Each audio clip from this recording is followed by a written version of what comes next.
வணக்க நண்பர்களே. ஒரு திருமண மண்டப வாசலின் முன் ஒரு இளம் தம்பதிக்குள் சின்ன வாக்குவாதம்.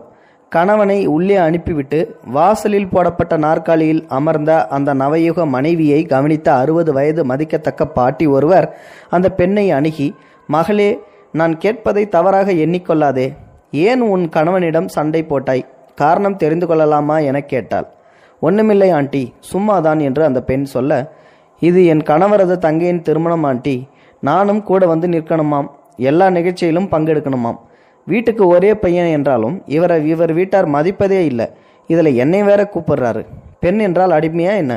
கணவன் செல்லும் இடமெல்லாம் செல்வதற்கு. எனக்கே அசதியாக இருக்குது. இந்த ஆம்பளைங்களே இப்படி தான் ஆண்டி, தன்மானம் இல்லாதவர்கள், சும்மா கடுப்பேற்றிக்கிட்டு. முதியவள் சிறு புன்னகையோடு, மகளே, முன்பெல்லாம் நான் எங்கே போனாலும் என் கணவனோடு தான் போவேன். ஆனால் இப்போ அவங்க இறந்து 8 மாதமாச்சு. எங்கள் 2 பேருக்கும் ஏறக்குறைய ஒரே வயசு தான். 2 பேருமே விவசாயம்தான் தொழில். வயசும் 65 கடந்து விட்டேன். காடு தோட்டமெல்லாம் 2 மகன்களுக்கும் பிரித்து கொடுத்து விட்டு, ஒரே மகளான தெய்வநாயகிக்கும் கொஞ்சம் காசு பணம் நகன்னு கொடுத்து விட்டு, பிறகு ஒன்றாவே ஊரில் எல்லா புண்ணியஸ்தலத்துக்கும் போனோம்.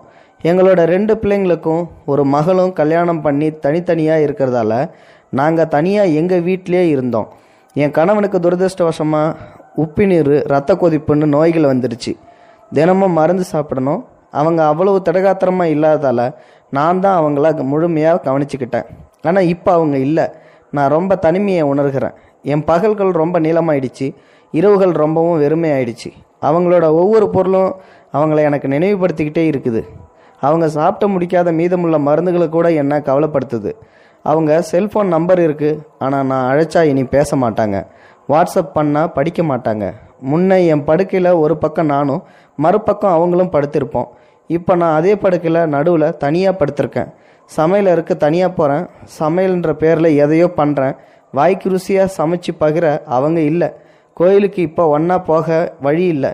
விழியோரம் நீர் தேங்க அந்த மூதாட்டி சொல்ல, அதான் மகளே, அவங்க இருக்கும்போதே அவங்கள அதிகமாக நேசிக்கணும், அதிகமாக போற்றணும்.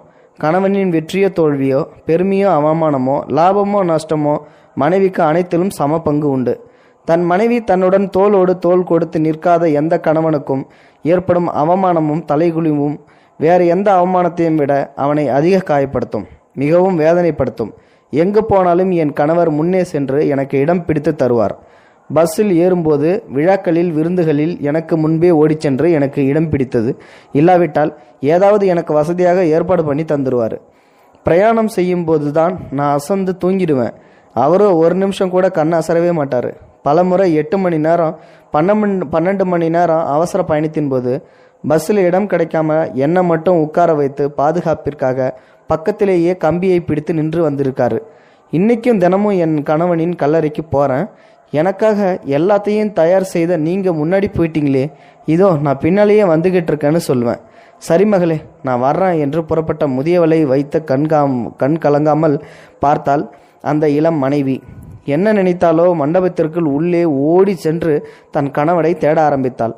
ஆம், நம் மனைவி தானே எப்படி நடந்தாலும் பரவாயில்லை என கணவனும், நம் கணவன் தானே எப்படி பேசினாலும் பரவாயில்லை என மனைவியும் எண்ண வேண்டும்.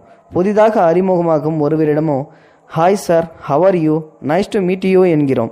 இடையில் இருமுறுகிறோம், தும்முகிறோம், ஐ எம் சாரி சார் என்கிறோம். பேச்சுக்கிடையில் ஒரு தொலைபேசி அழைப்பு வருகிறது. உடனே எக்ஸ்கியூஸ் மீ சார் என்று சொல்கிறோம். அந்த நபரை சந்தித்து 10 to 20 நிமிடம் தான் ஆகியிருக்கும். அதன் பின் அவரை சந்திப்போமா என்றே தெரியாது. ஆனாலும் எவ்வளவு மரியாதை தருகின்றோம். வாழ்நாள் முழுவதும் நம்மோடு வாழ்கின்ற கணவனை மனைவி மதிக்கிறாளா? மனைவியை கணவன் மதிக்கிறானா? இல்லை. பதில் 100%க்கு 50% இல்லைதான். கணவனின் கரிசனையை, திறமைகளை பாராட்டுவதும் இல்லை. அசதியாக தோட்ட வேலை முடிந்து வீடு திரும்பும் கணவன் கிட்ட, ஏங்க ரொம்ப வேலையா, காலையிலேருந்து நான் உங்களை ரொம்ப மிஸ் பண்ணிட்டேங்கன்னு மனைவியும் சொல்கிறதில்ல. மனைவியும் ஓய்வாக களைத்து அமர்ந்திருக்கிறல்ல, இன்று வீட்டு வேலை அதிகமா என கனிவான பார்வையோடு கேட்கும் கணவன் மணவர்களும் 50% மட்டுமே. இதெல்லாம் சொல்லணும்.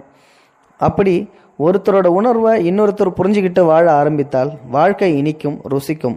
அகம் முகம் மலர்ந்த நட்பே குழுவிற்கு வந்த தகவல் பரிமாற்ற பதிவு. கணவனோ மனைவியோ மருத்துவமனையிலோ படுக்கையிலோ இருந்தால் கூட இருந்து கவனிப்பவர் கணவனோ மனைவியோ தான். சுமார் 1 மாத காலம் மருத்துவமனையில் படுக்கையாக இருந்தால் முதல் ஒரு வார காலம் பார்க்க வரும் உணவுகள் சொந்தங்கள், பின்னர் படிப்படியாக குறைந்துவிடும். பின்னர் மகளோ மகனோ நெருங்கியவர்கள் மட்டுமோ வந்து போவார்கள். இறுதியில் கணவன் மனைவி மட்டுமே ஒருவருக்கொருவர் துணையாக இருப்பர். இறுதியாக ஒன்றுங்க, நம்முடைய உறவு, நட்பு, குலம், சாதி, பங்காளி, பகையாளி, இனம், சனம், பணம், முதலாளி, தொழிலாளி, கட்சிக்காரன் எல்லாமே ஞாபகம் இருக்கட்டும். கூடிக்கலையும் காக்கா கூட்டமே. ஆக மனைவி, மகள், மகன், இரத்த உறவுகளே, நம் வாழ்வின் இறுதி நாட்களில் துணை இருப்பவள் கணவன் மனைவி மட்டுமே. இந்த பதிவை கேட்கும்போது கண்டிப்பாக உங்களுக்கு ஒரு எண்ணம் புரிஞ்சிருக்கும். இதுக்கு மேற்கொண்டு நீங்கள் மனைவிக்கிட்டையும் கணவன்கிட்டையும் சண்டை போடவே மாட்டீங்க. அப்படி போட்டிங்க அப்படின்னா நீங்கள் தான் ஒரு முட்டாள்.